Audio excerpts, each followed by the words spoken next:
E hoje eu quero fazer uma reflexão para que a sua semana seja uma semana abençoada. E o que a gente vai estudar agora nem sempre é tão simples é simples de entender, mas nem sempre vai ser simples a prática disso. Mas deixa eu só antes, alguém aqui, eu não sei como você está em casa, não dá para saber, né, porque a gente está longe, mas alguém daqui que está aqui presencialmente, já colecionou alguma coisa quando pequeno? Eu imagino que algumas das meninas que estão aqui, maiorzinhas, já colecionaram papel de carta, né? Alguém colecionou alguma coisa? Já colecionou o quê? Bolinha de gude. Alguém colecionou mais o quê? Aqueles carrinhos Hot Wheels. Ah, que legal, hein? Chique, viu? Colecionou o quê? Tazo. Entendi, casa. Falei, que chique, hein? Casa, poxa, né? Você já colecionou o quê? Cartão telefônico. O RG já está antigo, né? Cartão telefônico, melhor do que moeda telefônica, né?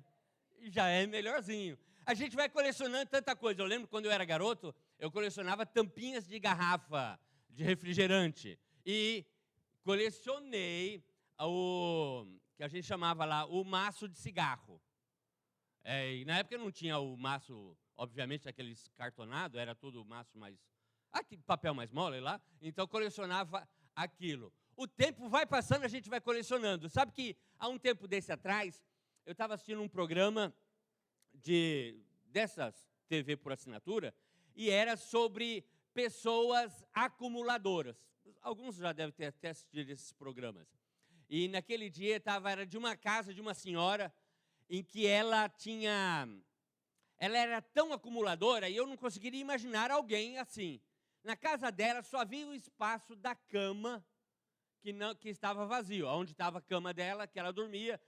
Ela era solteira, mas já tinha uma certa idade. A mãe já havia morrido e ela guardava tudo quanto é tranqueira. Sabe pessoas que guardam tranqueira?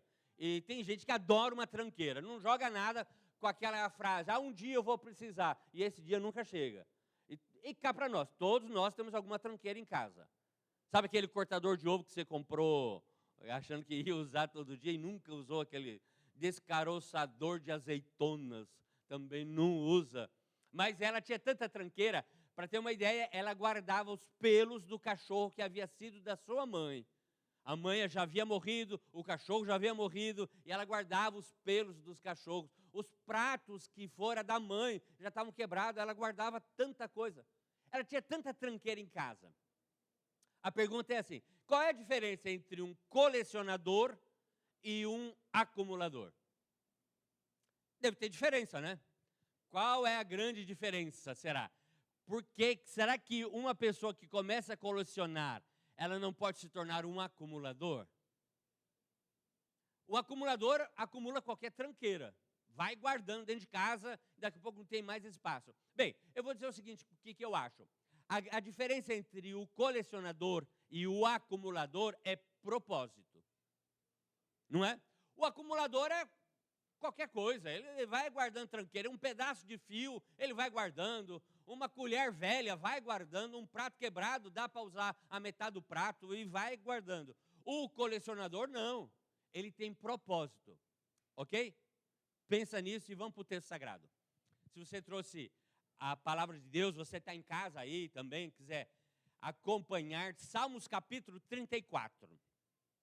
Acesse de alguma maneira, ou pelo celular, no seu computador, ou mesmo a sua Bíblia física, Salmo 34, o versículo 8. Salmo 34, versículo 8. E eu vou ler aqui, e a gente vai usar esse texto para reflexão. Legal? Salmo 34, versículo 8 diz assim, olha. Provai e vede que o Senhor é bom. Bem-aventurado o homem que nele se refugia. Salmo 34, 8 diz, provai e vede que o Senhor é bom. Tá bom? Legal? Vamos embora? Vamos pensar nisso? Vou fazer uma pergunta ultra complicada. Talvez difícil de responder. Deus é bom? É. Vou perguntar de novo. Deus é bom? É. Claro que você diz que Deus é bom. Você está aqui no espaço, novo tempo, você vai dizer que Deus não é bom? E o medo de cair um raio no céu, se você falar que Deus não é bom? É claro que eu pergunto para você, Deus é bom? Você vai dizer, é bom. Você está onde? Você está numa comunidade cristã, religiosa. Você vai dizer que Deus não é bom? Eu pergunto, Deus é bom? Você diz, Deus é bom. É claro que Deus é bom. Se você que está em casa já deve ter comido, tomado o café da manhã, o buchinho já está cheio. Você vai dizer que Deus não é bom? Você que veio aqui, tomou banho para vir à igreja. Alguns, né? Outros pela fé, mas não tem problema. O que vier está bom, né? Eu pergunto, Deus é bom? É. Olha onde nós estamos. Olha que lugar agradável. Olha os bancos que tem aqui no Espaço Novo Tempo. Eu pergunto para você que Deus é bom? Minha gente, Deus é bom. Aí você diz, Deus é bom. Tá bem? Espera um pouquinho. Eu fui fazer um funeral de um garoto, de um dos nossos colégios, que havia cometido suicídio. Um garoto com 13 anos de idade cometera suicídio. 13 anos de idade. Ele havia cometido suicídio numa quinta-feira, acabou de jogar vôlei, depois ele foi lá e cometera suicídio, e me chamaram, eu fui correndo para o lugar para tentar administrar como que a gente ia fazer com aquilo.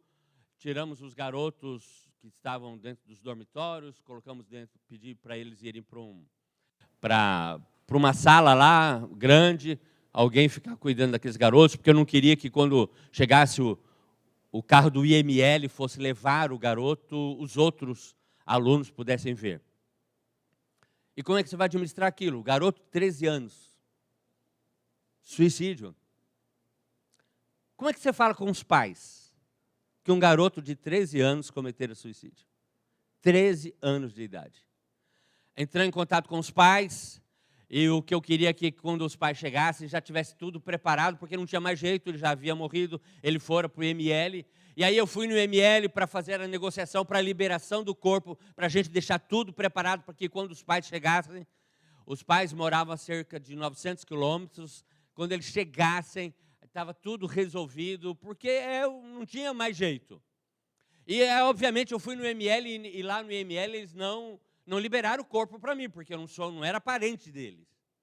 E eu fui e fiz uma negociação e falei nada. E eles, não, você é parente? Não sou parente. Então, não, só pode ser o parente de primeiro grau para poder fazer o reconhecimento do corpo. E não conseguia. E aí eu consegui descobrir um tio que morava a uns 120 quilômetros, e eu consegui fazer contato, o tio veio e mostrou fotografias dele com o tio, e aí, por fim, liberaram o corpo, e a gente preparou. Chega pela madrugada, chegou os pais.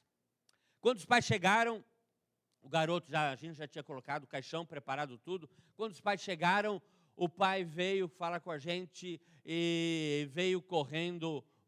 A mãe foi para o caixão, olhou lá o garoto, o seu filho, e estava o diretor do colégio, e eu só pedi para ele, não vamos falar nada, espera. A mãe só olhou um pouquinho, começou a chorar, e ela olhou para a gente e disse assim, eu entreguei meu filho vivo, vocês estão me entregando meu filho morto. E o que você vai fazer, né? Bem, foi toda a situação, eu fui falar, a gente preparou toda a cerimônia fúnebre do garoto, e daqui a pouco o que a gente fez? Estavam lá, e sabe quando tem alguém que tem que manter o controle da situação? Sempre tem que ter alguém assim que fica um pouco mais centrado, as emoções, elas são muito fortes nesse momento, ainda mais naquele caso, mas alguém tinha que manter o controle. Eu era a pessoa do controle. Eu dizia, agora nós vamos fazer isso, agora nós vamos fazer aquilo, e eu mantinha todo o controle. E daqui a pouco, depois de falar, eu forcei um pouquinho, vamos fechar o caixão e vamos enterrar, porque não tem muito o que fazer. E aí, e forcei, a mãe não queria, o pai, e a gente forçou um pouco a situação, aí tira a mãe, coloca sentada, fecha o caixão, e fomos enterrar o garoto. E de onde nós estávamos até o lugar onde a gente ia enterrar o garoto, era um pouco distante, e tinha muita gente. Aí vieram os alunos, imagina os alunos dentro de um colégio de internato, tantos alunos, professores, os parentes, tinha muita gente. Aí nós fomos levar o garoto. Quando chegou lá no lugar em que íamos enterrar. Aí a mãe olha para mim e diz assim para mim: pastor, deixa eu ver meu filho pela última vez. O que você vai fazer? Eu não conhecia uma história, eu não sabia o que fazer e nem tinha passado por uma situação dessa, alguém querer ver antes de enterrar. Já tinha visto, a gente já fechou o caixão. Eu só olhei para o pessoal lá do cemitério e perguntei, e também não sabia se podia ou não. Pode? Ele falou assim: pode, vocês que sabem. Aí a gente abriu, colocou, estava ali no chão, abriu e pediu, falou para ela: ó, pode olhar. Quando ela olhou o garoto, ela começou um diálogo. Na realidade, era um monólogo, porque o garoto estava morto. Ela olha para o garoto e começa a falar assim para ele. E olha para ele e diz assim: você lembra? E ela começa a querer conversar com o garoto. E ela diz assim: você lembra? Você lembra da música que você mais gostava quando a gente cantava lá em casa? E começou a cantar para ele, olhou para ele e começou a cantar: Cristo fez os peixes pô-los a nadar. Quando ela começou a cantar, a montoeira de gente que estava lá começou a cantar junto. E cantava, e ela cantou que Cristo fez os peixes para o garoto. E perguntava para ele: você lembra disso? E o pessoal cantando, acabou de cantar, ela olha para ele e diz assim para ele: você lembra da história da Bíblia que você mais gostava? E contou para ele a história de Davi e Golias. E falava do Davi vencendo Golias. Minha gente, naquela hora, aquela mãe falando aquilo, não tem como você não ficar emocionado. Olha para uma mãe que está ali para enterrar o filho e fala com ele. Tá bom, aguenta aí. Para a história. Vá lá, olha para aquela mãe e pergunta assim para ela: Deus é bom? Pergunta para uma mãe que está enterrando um filho. E não um filho que a Covid levou. Não é um filho que foi atropelado. Muito menos o filho, ele não teve um câncer. Nada disso. O filho está ali por uma questão inexplicável. Porque se você vai na casa desse casal, eles têm um móvel, tem 2 porta-retratos, e nele está o pai e a mãe, e no outro porta-retrato está os 2 filhos, os 2 garotos, meninos que eles têm. Se você vai na casa deles, você olha e diz assim para eles: quem são esses aqui? São meus filhos. E onde é que esse aqui está? Em tal lugar. E esse aqui? Morreu. Qual é a próxima pergunta que a gente faz? Morreu? Morreu de quê? Imagine um pai e uma mãe passar o resto da existência. O resto da existência sem ter essa resposta para a pergunta: o do quê?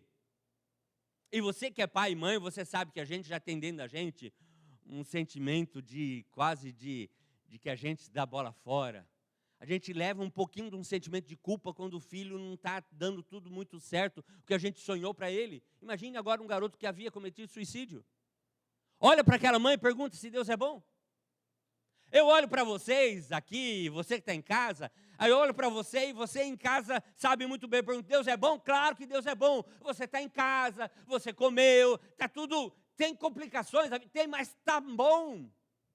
Aí eu pergunto: Deus é bom? Deus é bom. Aí vem o texto bíblico e diz assim: olha, prove, experimente, você vai ver que Deus é bom. Tá bem? O texto diz isso.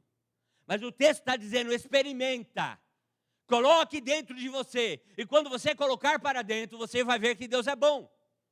Mas tá bom, mas Ivan, nem tudo que eu experimento, ele é agradável. E como é que eu faço com isso? Porque o texto está dizendo, ele está me dando a ideia de que se eu experimentar, eu tiver as sensações, eu vou ver que Deus é bom. Mas a gente não vive de boas sensações. E é verdade, se você é gente, pode ser até um anjo disfarçado de pessoa, mas você sabe que nem tudo dá certo na vida da gente, mesmo a gente caminhando com o Senhor. Nem tudo dá certo. E o texto diz: experimente, você vai ver que Deus é bom. Legal? Tá bom, vamos fazer o seguinte. Eu vou chegar aqui, olhar para vocês e falar assim: ó, eu vou te dar 2 opções. A gente tem aqui, eu tenho uma mousse de chocolate belga. Uau, hein? uma mousse de chocolate belga. Não é Lacta, não é desse que tem mais sebo, não. É um chocolate belga. Ou um prato de jiló. O que é que você vai querer? A mousse de chocolate ou o prato de jiló? Os normais vão querer a mousse. Claro que alguém pode gostar muito de jiló. E jiló é bom. Pelo menos para quem planta, é bom, né?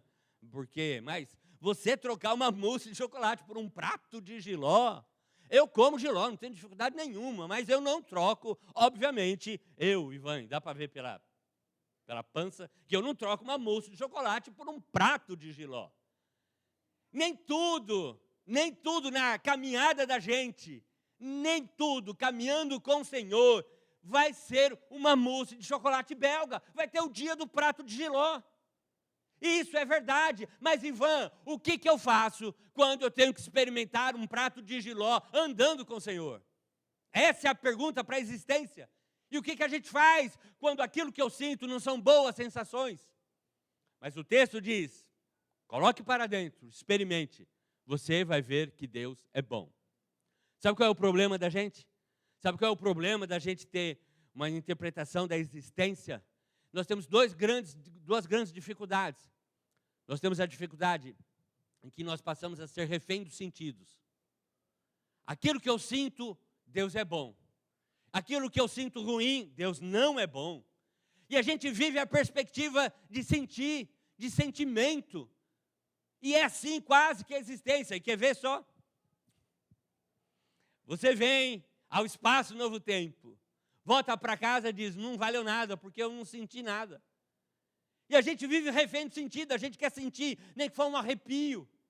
Eu não senti nada, a música não me tocou, a mensagem não falou ao meu coração, eu não senti nada. Então não valeu, por quê? Porque a gente é refém de sentidos. Nós queremos sentir, e minha gente, quem disse que a gente tem que viver a existência baseado nos sentidos? Não pode ser.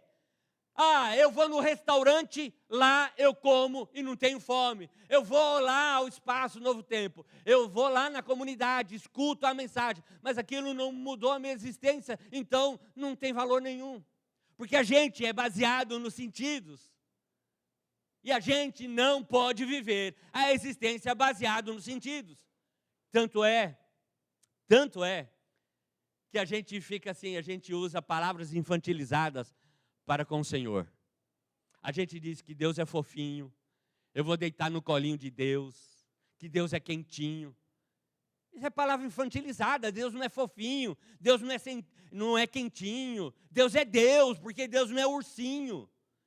E a gente quer dizer, eu vou deitar no colinho de Deus. Não é nada disso. É porque a gente quer usar exatamente, somos reféns do sentido. E eu vou dizer para você, viu? O mundo religioso usa isso para segurar a gente. Vem no culto que nós vamos colocar o manto do Senhor. Aí compra um EVA, um TNT lá, né? E bota na igreja e a pessoa põe a mão, sinta o manto do Senhor. Ou faz o seguinte, vai lá em Israel, compra um óleo qualquer e manda fazer uns sabonetezinhos e diz assim, tome banho com o sabonete do óleo de Israel. Minha gente, qual é a diferença do óleo de Israel com o Lux ou Palmolive? Nenhum, minha gente. Só que a gente é refém do sentido. Aí ele diz assim para você, tome banho com esse sabonete, vem aqui na igreja. Você vai receber o sabonete com óleo de Israel. Está tudo certo, o óleo é de Israel, legal, mas não muda nada, minha gente, do Lux e do Palmolive, porque nós não somos reféns dos sentidos. E a gente vem assim, e a gente acha que tem que ser assim, e a gente desafia os céus, a relação da gente com Deus é assim, e a gente diz, eu determino que agora eu vou deixar de ser vendedor de pipocas para ser o dono da fábrica de pipocas. Não é assim que funciona. Porque o Senhor diz, prove, experimente. Vai ter dia que a gente vai ter boas sensações, mas vai ter dia das más sensações. É verdade, minha gente. Vai ter dia que não vai dar certo aquilo que você orou ou aquilo que você planejou. Não vai dar certo. Tem o dia das más sensações. E a gente passa a ser refém disso. Outra coisa, a gente passa a ser refém do imediato. Nós somos reféns do aqui e do agora. Eu quero quando? Agora. E eu vou dizer uma coisa para vocês. Eu sou um sujeito, assim, agoniado. Pense num sujeito agoniado. Eu não tenho paciência quase para nada. Se é para estar às 11, eu vou chegar às 10. Lá em casa, eu e minha esposa, nossa, quantas angústias a gente já passou. Porque minha esposa é assim, a consulta do médico é às 10, ela vai sair de casa 15 para as 10. Aí é igual uma louca, sai correndo, passando por cima de todo mundo. Falei, minha filha, mas por que você não é para dar 10? Porque você não pode sair às 9h10, 9h15. Qual a diferença aí 9h15 e sair 10 para as 10? Mas por que eu vou chegar cedo lá? Não, isso me dá uma angústia, porque eu sou agoniado. Sabe aquele negócio? Não ande 20 por hora na esquerda. Se você não tem o que fazer, eu tenho. Então você fica 20 por hora. E eu chegando aqui na cidade, tinha um tiozinho num palio, mas ele à esquerda. Eu falei, meu filho, né? Eu tenho que achar a igreja. E sabe quando você passa assim, você diz, mula de Balaão, Nabucodonosor, Artaxerxes, né? Porque é o palavrão do crente, né? Vai, né? Que você vai? Babilônia, vai, Filisteu, vai-se embora. E sabe um camarada agoniado? Porque no fundo, a gente é refém do aqui e do agora. Eu quero é hoje, não quero amanhã. E a gente passa a ser refém disso. E o Senhor não diz que tudo é para o aqui e para o agora. Quer ver só? Às vezes a gente brinca até de, sabe, bem me quer e mal me quer. A notícia é boa, Deus bem me quer. A notícia é má, Deus mal me quer. Você faz as contas e vê que já dá para se aposentar. Aí você, Deus bem me quer. Você assiste o jornal hoje, lá da tarde, e diz, Bolsonaro mudou a Previdência. Você vai ter que trabalhar mais 3 anos. Aí Deus mal me quer. A garota está lá com 28 anos, não tem um namoradinho de Jesus. E ela quer ter um namoradinho. 28 anos e nada, e Deus mal me quer. Daqui a pouco abre o WhatsApp dela, assim, vê uma mensagem. Oi, tudo bem? Aí ela amplia a foto, obviamente, né? Ela vai ver lá a fotozinha lá de quem é o fulano. Abre e olha aquele cara bonitão, saradão, sabe? E de Jesus, imagina, né? O cara que puxa o ferro na academia, toma whey protein. E ainda é de Jesus, ela diz, uau, Deus bem me quer. Não dá 30 segundos, ele escreve, desculpe, foi para a pessoa errada, Deus mal me quer. E a gente vive, não é? A existência assim, a coisa é boa, Deus bem me quer, não é? Deus mal me quer. E a gente acorda, a gente vai dormir cheio de louvores, mas a gente acorda para baixo, down. A gente acorda naquele dia que está vontade de chutar um gato e não tem gato dentro de casa. Porque todo mundo é assim, a vida é assim. Mas o que é que eu faço quando tudo isso bate à porta da minha casa? O que é que eu faço?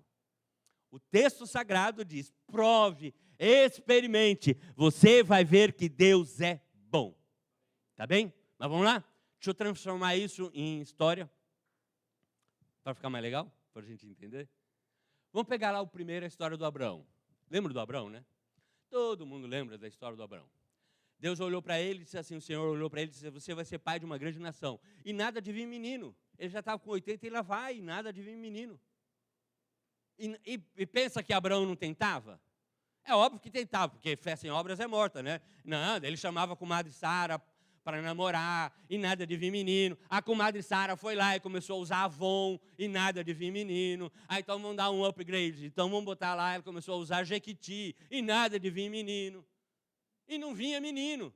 Aí um dia, a comadre Sara dizia, eu já sei, vou comprar Mary Kay. É mais caro, né? Vai que funciona. E botou perfume Mary Kay, passava creme Mary Kay, o anti-rugas Mary Kay. E não é que ela ficou grávida. E a Sara engravidou. Lembram disso? Nasce o menino. Lembram do nome do menino? Como é que era o filho de Abraão? O primeiro, o que era para ser. Isaac. Porque lembra que o Abraão não acreditou e ele deu um desviozinho. Foi lá em São Paulo, na 25 de março, comprou o Ismael, não é? Aquele falsificado, made in China.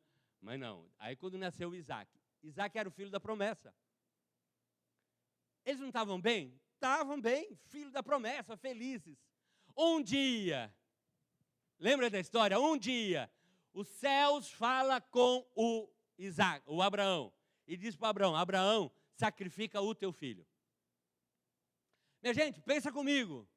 Sacrificar o filho, o da promessa. Ele esperou tanto aquele garoto. Era a promessa de que ele ia ser uma grande nação. E agora como é que vai sacrificar? Mas um dia, lembram da história? Um dia estava andando o Isaac e o Abraão, os dois conversando. O garoto olha para o pai e diz assim, pai, onde é que está o cordeiro do sacrifício? O pai responde para ele e diz assim, meu filho, o Senhor proverá. E eles estão conversando. A pergunta é, o que será que o Abraão falava com o Isaac naquele dia? Era o último dia do Isaac. Ele ia sacrificar o filho. O que eles estavam conversando? Você acha que eles estavam conversando sobre o campeonato brasileiro, que já começou agora? Você acha que eles estavam conversando sobre isso? Sobre a ineficiência do São Paulo? Não estavam conversando sobre. Você acha que eles estavam conversando sobre a CPI da Covid? Não estavam conversando. E muito menos quem é que vai estar. Se vai estar Lula, se vai estar Bolsonaro lá o ano que vem. Muito menos. Sabe o que eu acho? Eu acho que o Abraão conversava com Isaac aquilo que sobrepujaria a própria morte do garoto. Era o último encontro do pai com o filho.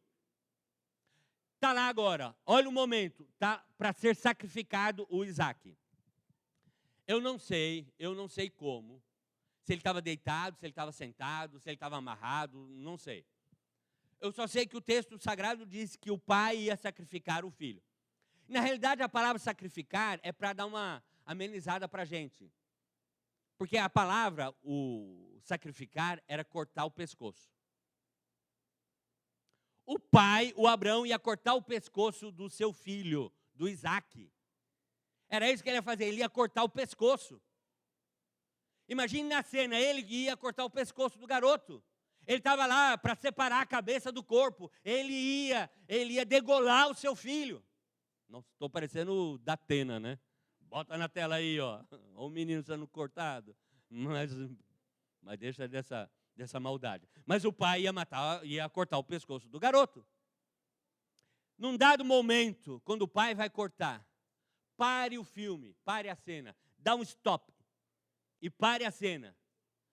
Olha para o Abraão, olha para o Isaac e pergunta assim para o Isaac. Ei, Isaac, Deus é bom? Pergunta para o Isaac naquele momento se Deus é bom. Sabe o que Isaac ia responder? Isaac ia olhar e ia dizer assim, ó, olha, eu espero que ele seja. Que é o tamanho da peixeira que está aqui na minha cabeça. Não é verdade? Vamos pegar um outro personagem bíblico, rapidão. Ele diz assim, vamos para o José. José, eu acho fenomenal a história do José. Basicamente, todos quase conhecem a história do José. José, minha gente, primeiro, para mim, José era filho de vó. Sabe aquele menino criado por vó? Era o José. José era aquele menino todo cheio de dengo, foi criado por vó. Sabe aquele menino que só toma suco de uva integral? Aí o dia que tomou um tangue, ficou todo embolado, teve que tomar remédio para alergia. José era aquele menino que quando ia jogar bola, passava protetor solar, empinava pipa dentro do apartamento, porque não podia sair. O José era o filho de vó. Vamos dar um play logo na história do José. Lembro que um dia ele foi lá para o Egito, acabou estando no Egito, e ele passou a ser o assessor do ministro da Segurança do Egito. Era isso que ele era, né? O José era o assessor do ministro da Segurança do Egito, chamado Potifar.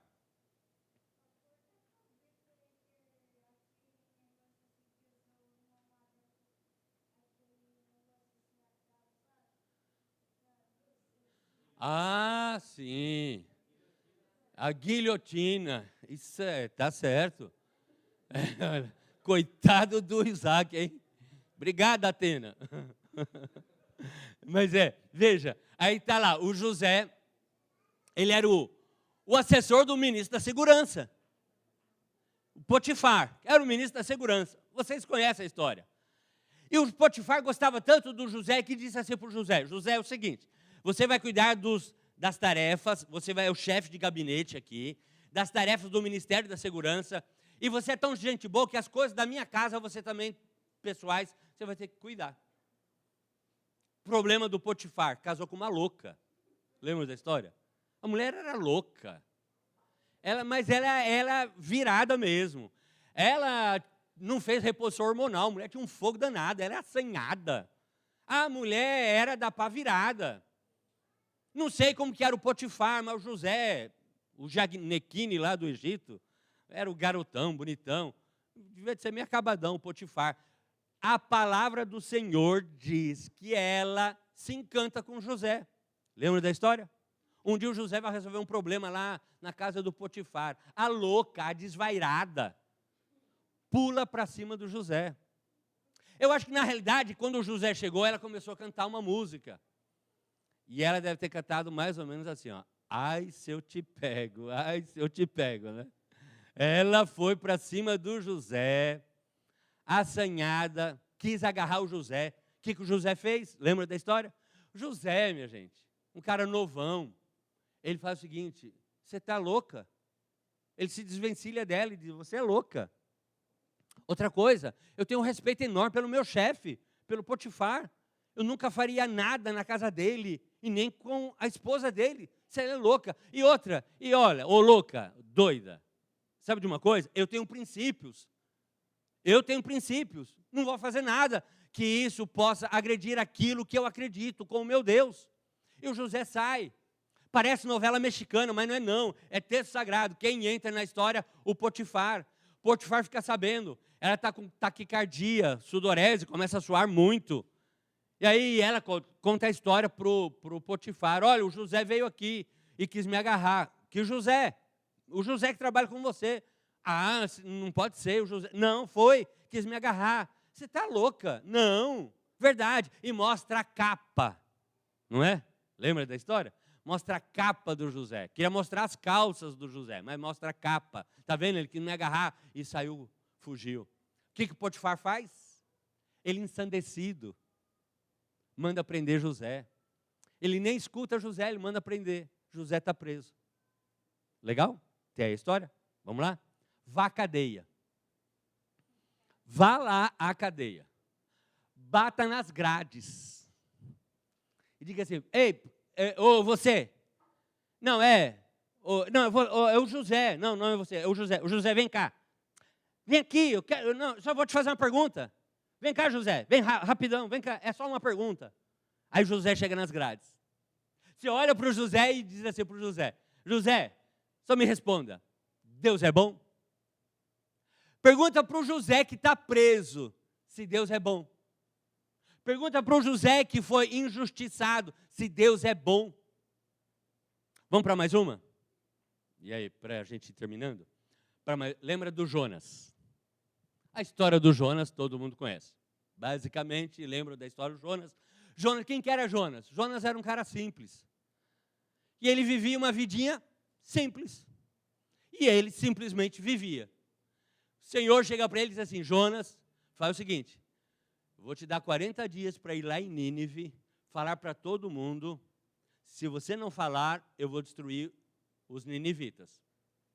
E o que o Jonas olha e diz assim: tá, e Kiko, né? E o que eu tenho que ver com isso? Quer acabar com eles? Acaba.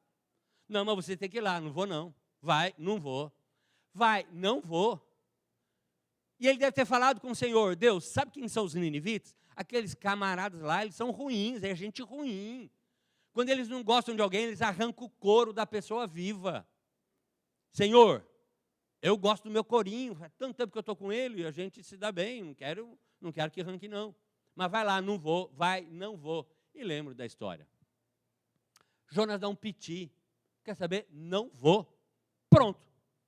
E foi lá e comprou uma passagem de terceira classe, entrou no navio e cascou fora. Mas a história da palavra de Deus diz assim que de repente começa um tsunami para tragar o navio em que o Jonas está. Mas preste atenção na história. Se você ler com cuidado a história, você vai ver que é assim. A tripulação, os funcionários do navio, eles começam a conversar entre si. E o Jonas está lá no porão dormindo. Os funcionários começam a falar entre si e dizer assim, quem é o seu Deus? Um olha para o outro e diz assim, os funcionários, quem é o seu Deus? É o Deus do mar, o Deus do vento ou o Deus da chuva? Não, meu Deus é o Deus da chuva. E como é que você está com o seu Deus? Eu estou bem com o meu Deus. Eu não falto aos momentos de louvor, está tudo certo lá. Quem é o seu Deus? O meu Deus é o Deus do vento. Como é que você está? Não, eu também estou com ele lá, estou bem. Eu não tomo Coca-Cola, eu não bebo pinga. Então está bem, então não é problema, não é com você. Quem é o teu Deus? Meu Deus é o Deus do mar. E como é que você está? Não, eu estou bem com ele. Está bem com o seu Deus? Estou bem. Eu leio a Bíblia, eu sou assim, gente boa, não faço mal para ninguém. O problema não é esse. Vamos fazer um parênteses? Sabe que às vezes ensinam isso dentro das nossas comunidades? De que Deus só está bem com a gente quando a gente está bem com Ele. Quando a gente se acha bonzinho. Mas isso é mentira. É mentira. Deus sempre está bem com a gente. Ele nunca está de mal, Ele nunca está de bico virado com a gente, não. Deus sempre está de bem com a gente. O problema não é Deus com a gente, é a gente com Deus.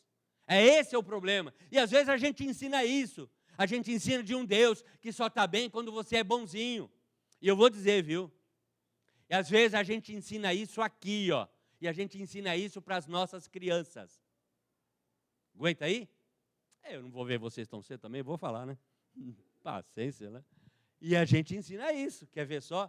A gente pega os garotinhos lá na sala dos infantis e a gente ensina uma musiquinha logo no comecinho para eles. Lembra dessa musiquinha? E é assim. E a gente canta para eles assim, ó.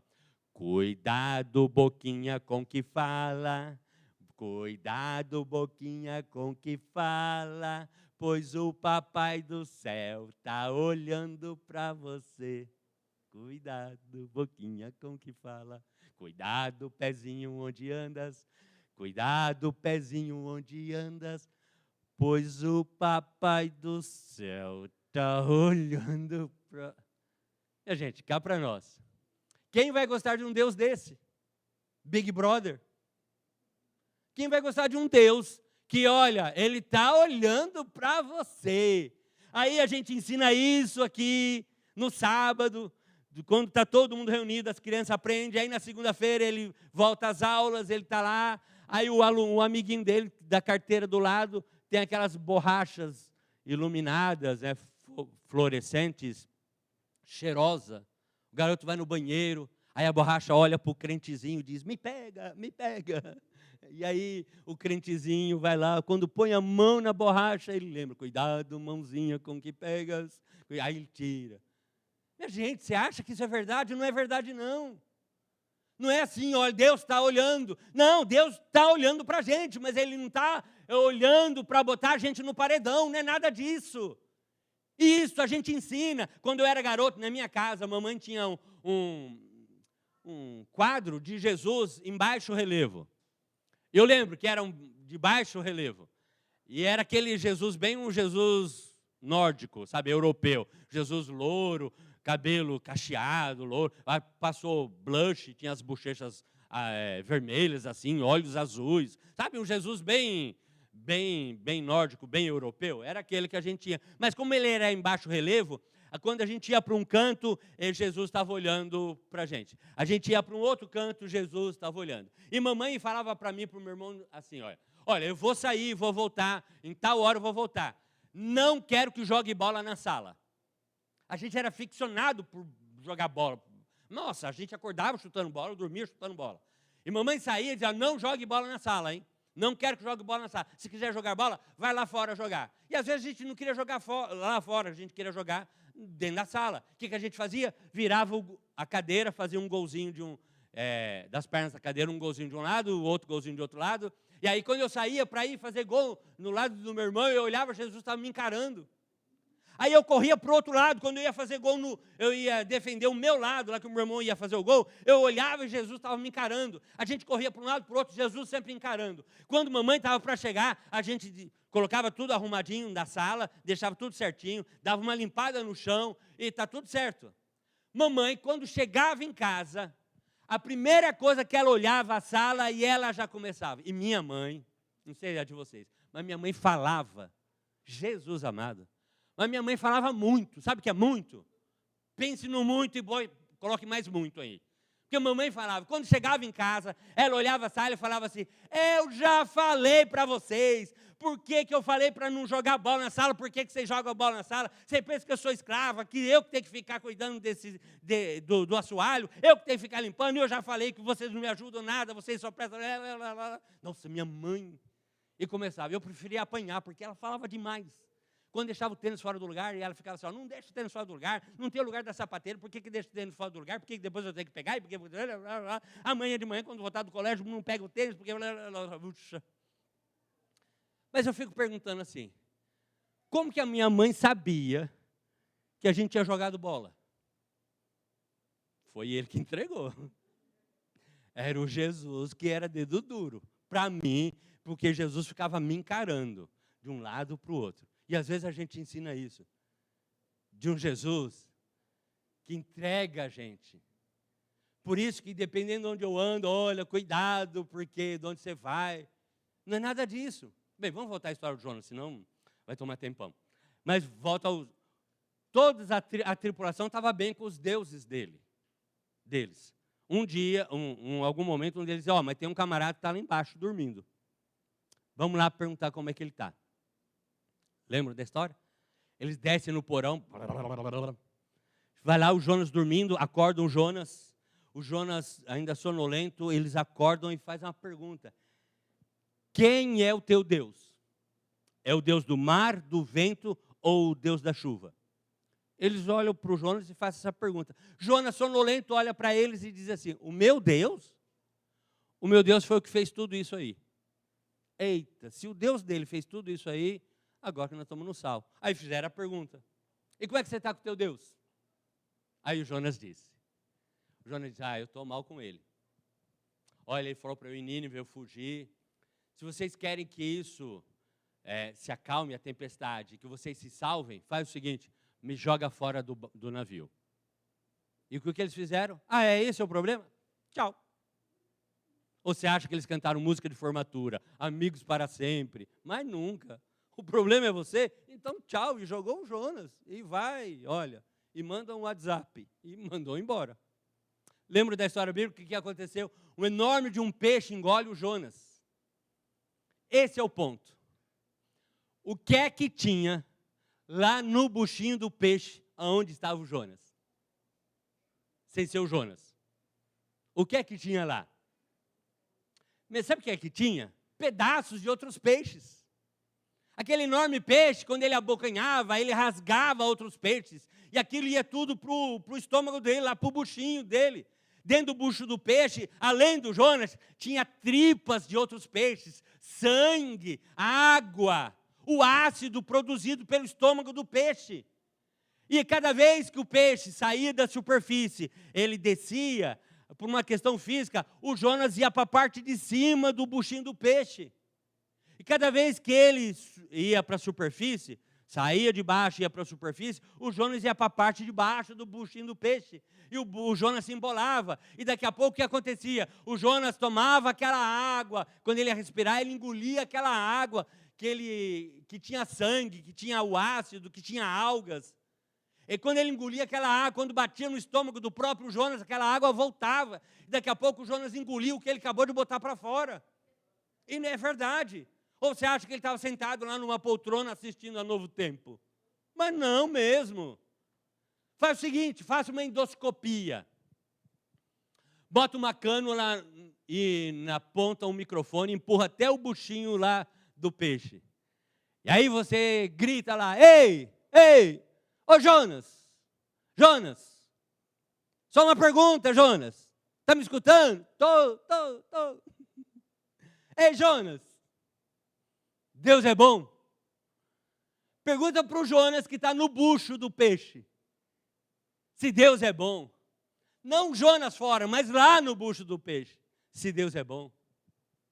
Tudo isso, minha gente, é só para eu, e principalmente para você hoje, entender só uma coisa. Só uma coisa. Anda com o Senhor.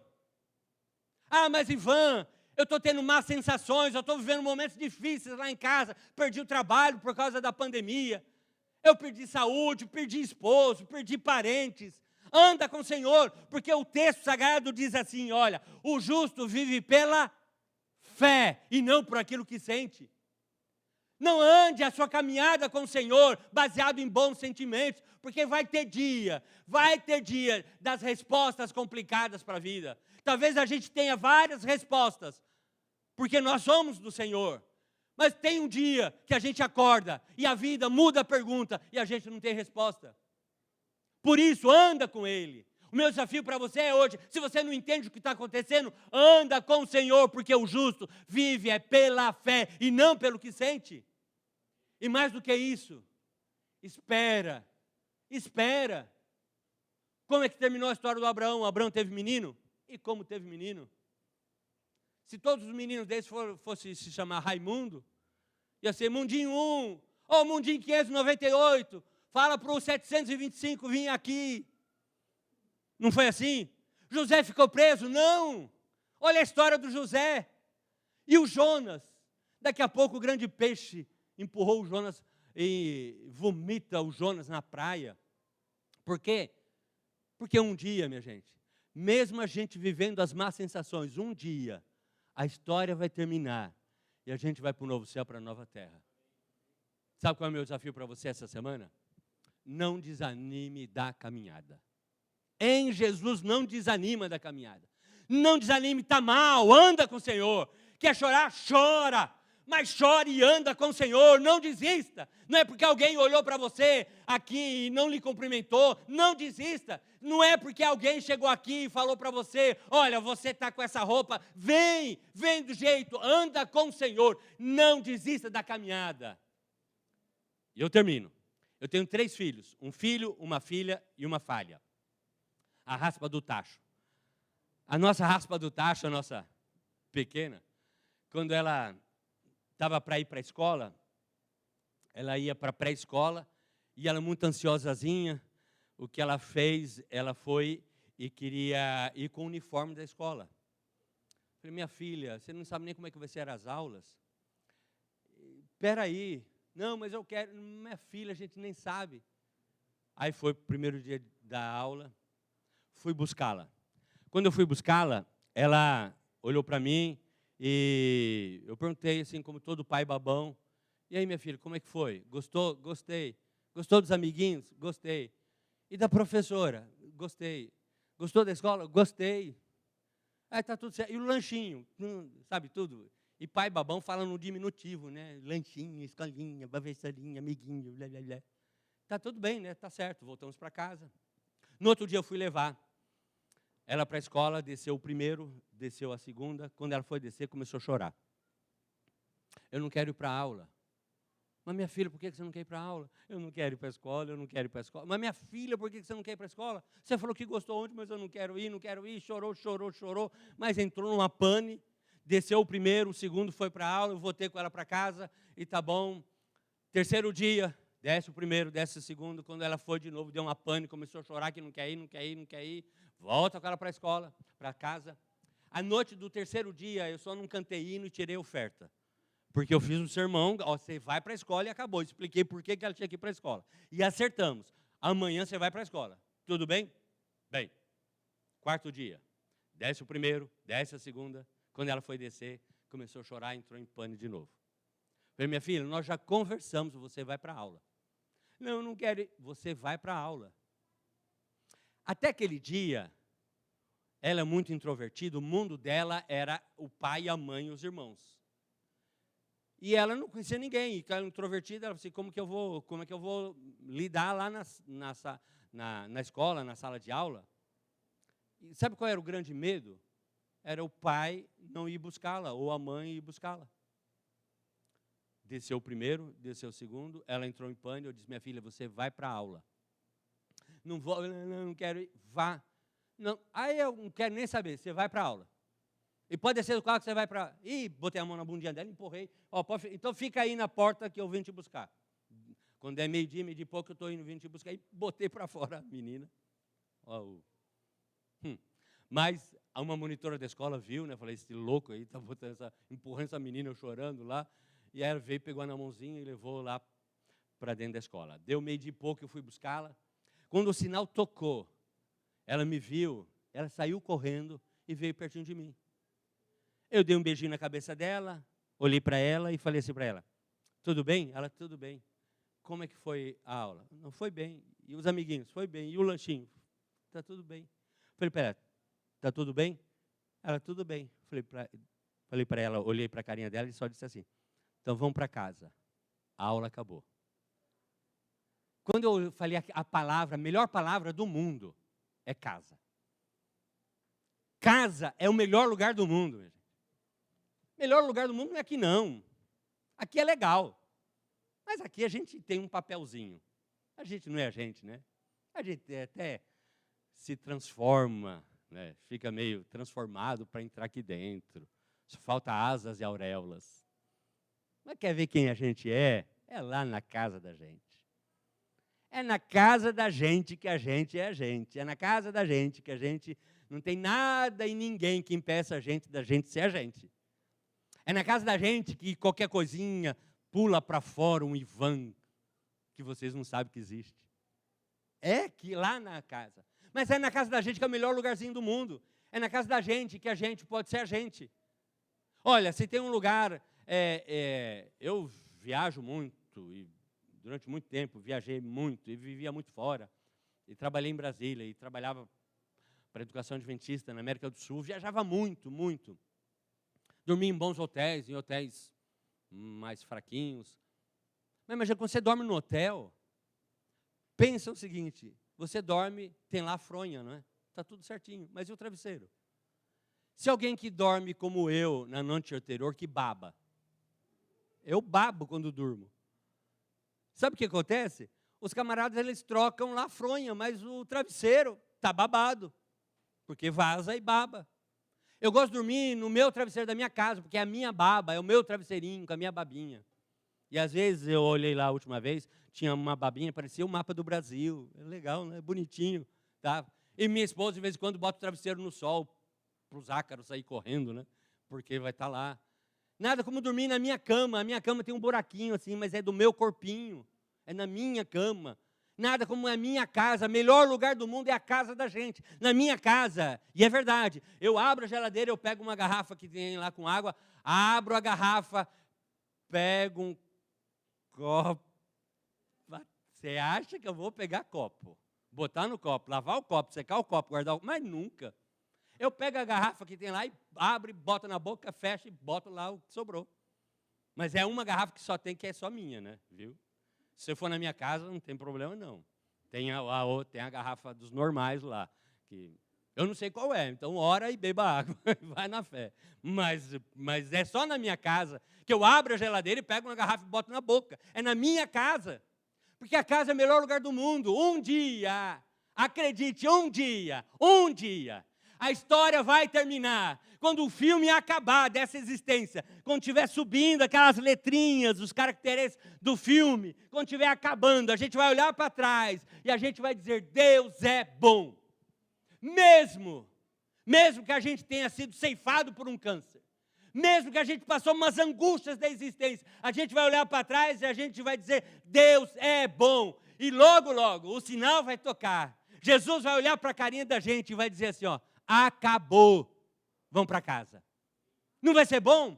Por isso, em Jesus, por isso eu digo para você, mas em Jesus, não desanime da caminhada, anda.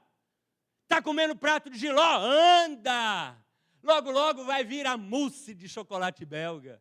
Anda com o Senhor, não entende porque está passando pelo momento e aguenta firme. Logo, logo a história vai terminar e nós vamos ser eternos. E Jesus vai dizer para a gente, vamos para casa. A aula acabou. Se cuidem.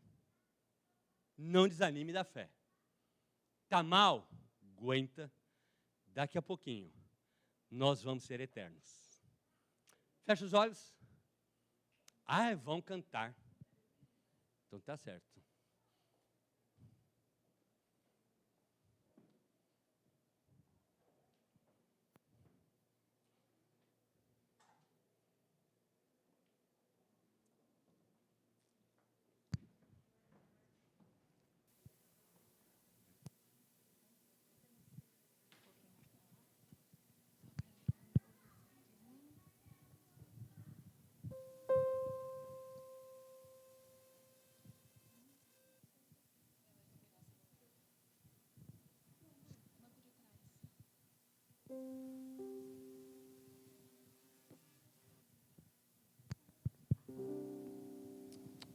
Som.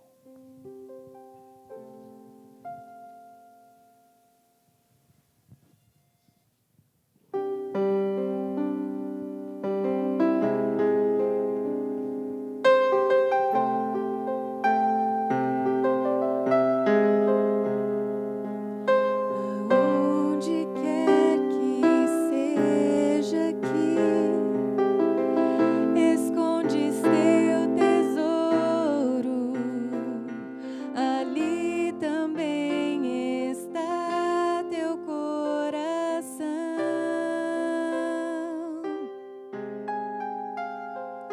Se aqui na terra o esconderes, ladrões podem roubá-lo, ou podes escondê-lo lá no céu. Há um tesouro no final da jornada desta vida. Ele é a razão do meu viver.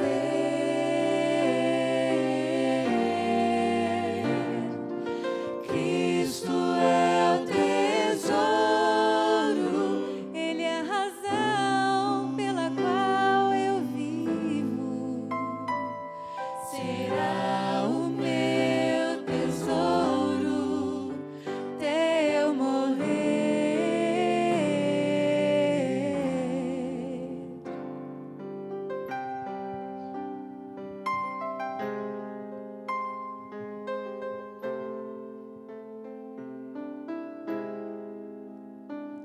Se pensas hoje onde vais, ou qual será o caminho, existe um mapa para todos nós.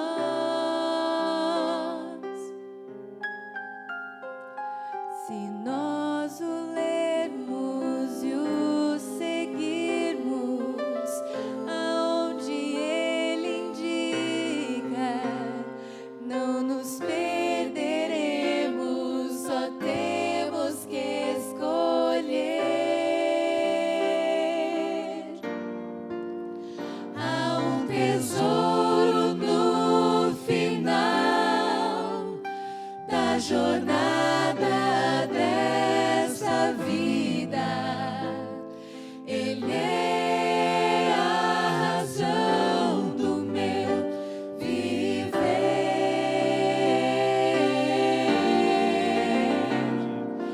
Cristo é o tesouro, Ele é a razão pela qual eu vivo. Será o meu tesouro até eu morrer.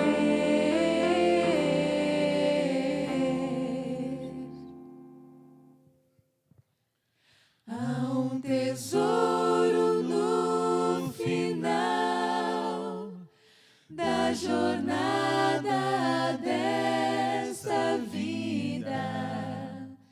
Ele é a razão do meu viver.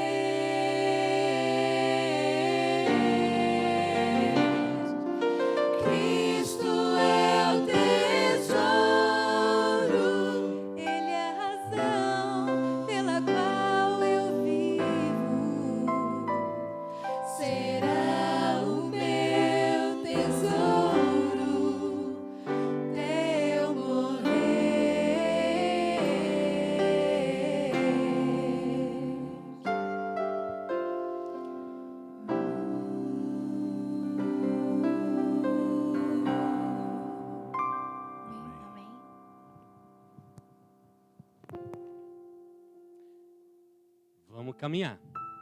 O tesouro vai chegar, não é? Viu que acabou de cantar? Nem sempre tudo vai ser fácil. Nem sempre nós vamos ter as melhores sensações. Anda com o Senhor. Logo, logo, Ele vai olhar para a carinha da gente e vai dizer: vamos para casa. Acabou. Fecha os olhos, vamos orar. Pai dos céus, te agradecemos e te agradecemos mesmo, porque nós temos a esperança de que logo, logo, a história vai terminar e nós iremos para o novo céu e para a nova terra. Enquanto estamos aqui, Senhor Deus, sem dúvida nenhuma, nós vamos passar momentos que nem sempre serão agradáveis.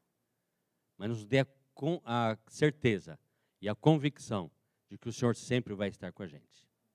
O que eu imploro agora, Senhor Deus, se há alguém, ou em casa, que está nos escutando, ou mesmo aqui no espaço, nós imploramos, Senhor Deus, se tem alguém vivendo dias difíceis por causa de relacionamentos quebrados, dê a unção do Espírito Santo, para que esses relacionamentos sejam restaurados. Talvez, Senhor Deus, dificuldades com pai, com mãe, com esposo, com esposa, com filhos, com irmãos. Mas, Senhor Deus, em Jesus, dê unção do Espírito Santo para que sejam restaurados os relacionamentos. Se tem gente vivendo momentos difíceis por causa da situação financeira, cumpra a promessa que o Senhor vai cuidar dos seus filhos. Não deixe, Senhor Deus, faltar nada para os teus filhos, porque nós somos do Senhor. Aqueles que estão doentes, em Jesus clamamos a cura. Cure para a tua honra e para a tua glória, Senhor. Cure para que teu nome seja exaltado. E não que haja cura por cura, mas que seja cura para testemunhar do teu poder.